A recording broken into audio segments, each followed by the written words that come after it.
could do anything. They destroyed Greetings, nothing. Herald of Andraste. Created nothing. Loved nothing. Can you tell me about the original Inquisition?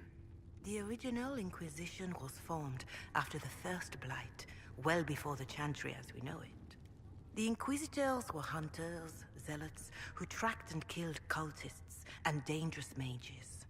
As Andraste rose to power, the Inquisition came into her service. Instead of hunting those who would do harm, the Inquisitors spread the chant of light by force. No wonder everyone is so nervous around us. Who chose that name? Divine Justinia herself. I understand that this was not a popular decision. In any case, once the chant of light had spread far and wide, there was less need for zealots. The Inquisitors became the seekers of truth, and eventually the Templars. This is a dark chapter of history for the Divine to revisit. Do you know what impresses me most about the original Inquisition? They fought horrific battles, killed and died for their cause, and when it was time, they put their swords away. Perhaps the name was Divine Justinia's message, that when the Inquisition is needed, it will strike without mercy. But when its work is done, it will put its sword away.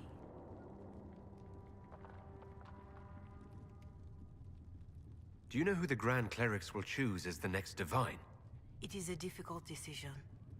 All the obvious candidates perished with Divine Justinia at the Conclave. The Grand Clerics are terrified of the Inquisition.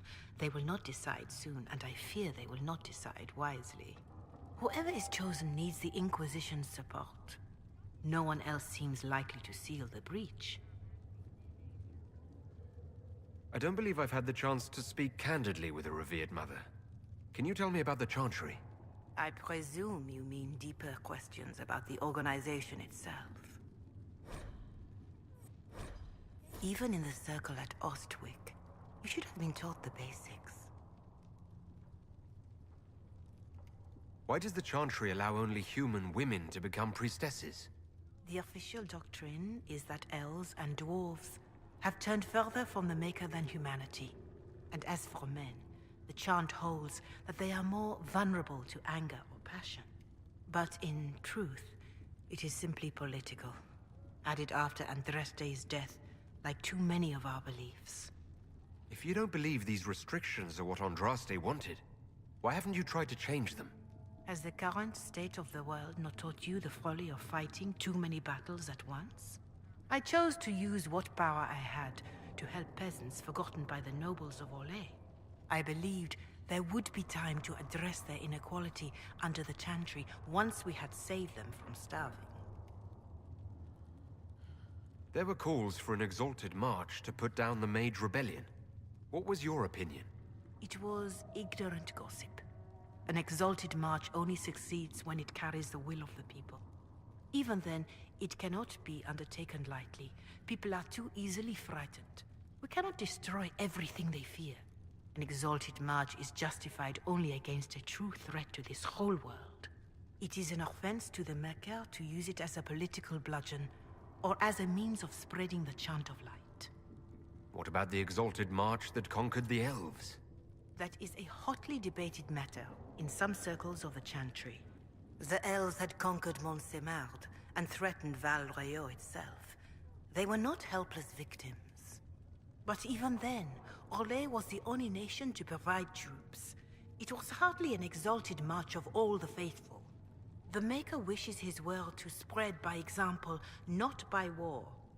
We win no converts with blood. What is your stance on magic? Andraste put it simply. Magic must serve man, not rule over him. However, those words must be put into the proper historical context. Andraste led a rebellion against the Tevinter Imperium, whose magisters controlled most of the world at the time. Even then, she never called for all mages to be put to death. She believed in peaceful coexistence. I don't recall the Chantry being as tolerant of magic as you describe. No. The Chantry is an imperfect vessel, pulled in every direction by those who would steer its course. Yet the Templars rebelled precisely because divine Justinia was not restrictive enough. Perhaps the Inquisition will find a better way. Farewell. Farewell.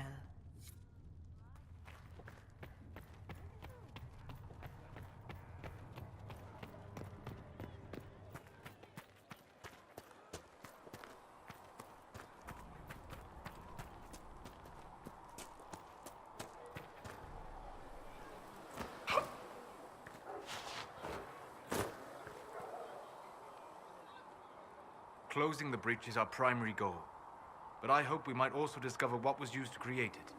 Any artifact of such power is dangerous. The destruction of the Conclave proves that much. You don't think whatever created the explosion was destroyed in the blast? You survived, did you not? The artifact that created the breach is unlike anything seen in this age. I will not believe it destroyed until I see the shattered fragments with my own eyes. We would do well to try to recover whatever created the breach. Liliana's people have scoured the area near the blast and found nothing. Whatever the artifact was, it is no longer there. In any case, did you need me for anything? What do you know about the Fade? A great deal from my wanderings. There are few hard facts, but I can share what I have learned. I'd like to know more about the Veil. Circle mages call it a barrier between this world and the Fade, but according to my studies in ancient elven lore, that is a vast oversimplification. Without it, imagine if spirits entered freely. The Fade was not a place one went, but a state of nature like the wind. It sounds like it would be wonderful. And dangerous.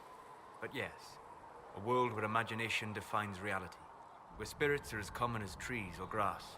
Instead, spirits are strange and fearful, and the Fade is a terrifying world touched only by mages and dreamers.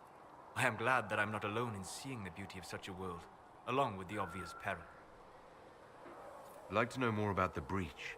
Simply put, it is a tear in the veil between this world and the Fade, allowing spirits to enter the world physically. Small tears occur naturally when magic weakens the veil, or when spirits cluster at an area that has seen many deaths. But your mark allows you to exert some control over the breach. That means it was created deliberately.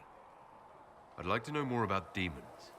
Your circle says that demons hate the natural world and seek to bring their chaos and destruction to the living. But such simplistic labels misconstrue their motivations, and in so doing, do all a great disservice. Spirits wish to join the living, and a demon is that wish gone wrong. Is there a way to coexist?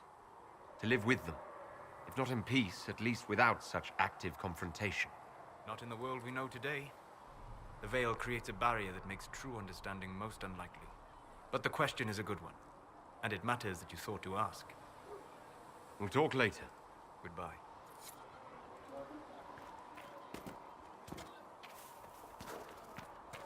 You're right. I'm sorry. Something like that. Chasing the Lord Seeker, I hear. Anyone who thinks they need Lord in front of the name, that's bad. Bet he's got a portrait taller than he is. That's your first clue to a total arse. Fact. Tell me about yourself. What about me? How about the basics? Where are you from? Ferelden? I got that from the accent. Where in Ferelden? All over? Okay, fine. Denerim for a bit. South, north, wherever I want. There are no connections you want to mention at all? Nope. How very Kunari of you. What? Never mind. Good, right? Your skill. Who taught you how to use a bow? No one. That seems unlikely. What? I picked it up here and there. Mostly it just makes sense. It's not like that for you. Usually it takes considerable discipline. Hence my question. Hence. Look, I work at it. Practice a little. Not like Cullen and his pets.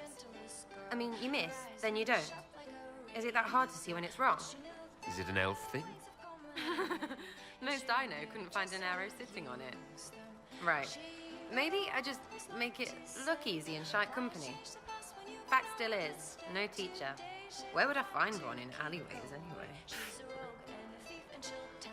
You're not like most of the elves I've met. Thanks, right? Or was that an insult? Suppose I could go barefoot and whine more. Like that's soulless, right? Never be as good as we were. Well, who's we? I'm just fine. I think there's more to it than that. A few thousand years more. Hey, someone wants to be angry about old debts, be angry. Be a terror that never lets an enemy forget. But if you're digging it up so you can wear it, that's just weird. I mean, the Dalish don't really know. They have stories, but that's all they are. It's all fancy dress, not history. We'll talk later. If you say so.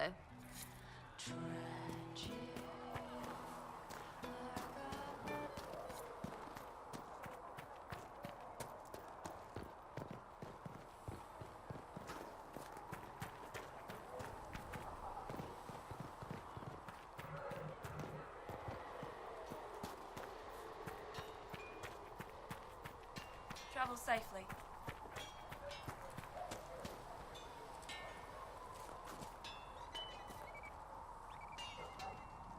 I've heard rumors of abandoned warden camps all over these parts. If we have time, I'd like to take a look. See if there's anything we can salvage. Let's talk about the Grey Wardens. You must know a lot about them. Ah, the wardens. I'm afraid we're less exciting than we seem. The Blight's been over for 10 years. What do wardens do when the world's not ending? There are still Darkspawn. Just because we killed so many in Ferelden doesn't mean they're gone. And the world is not so peaceful that there's no use for good men with swords. Sometimes you have to figure out for yourself what the pledge to protect others really means. It's not always about just archdemons and blights. Where were you during the Blight? I was in Ferelden, on my own like always. Quietly killed my fair share of Darkspawn too. You haven't had contact with other wardens for a while. Why were you on your own? It's what I've always done. Recruitment only requires one man. Besides, I've always been a loner. Works best for everyone that way. So you have no idea where the rest of the wardens are? Do you find that odd? The Blight is over. We don't need an organized force. And orders don't change much from day to day. For the last 1,000 years or so, it's been just find Darkspawn, kill them, repeat as necessary. Let's continue this at another time. As you wish. I'll be here if you need me.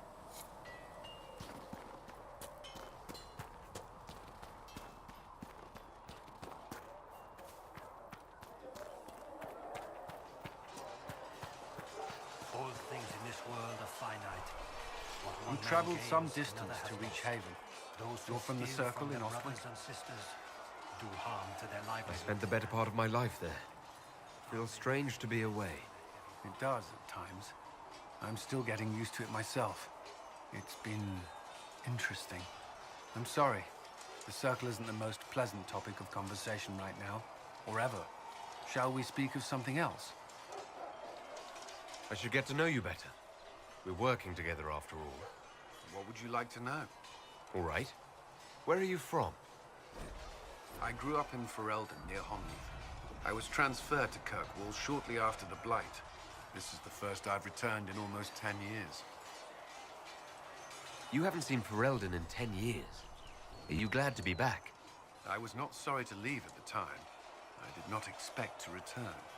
Now, between the Divine's murder and the breach, I've arrived to find nothing but chaos. You were in Ferelden during the Blight. Did you fight Darkspawn? No. I was stationed at Ferelden's Circle Tower. The Circle had troubles of its own. I remained there during the Blight. What happened at the Circle Tower? Few who survived the Blight have fond memories of that time. I would prefer not to speak of it.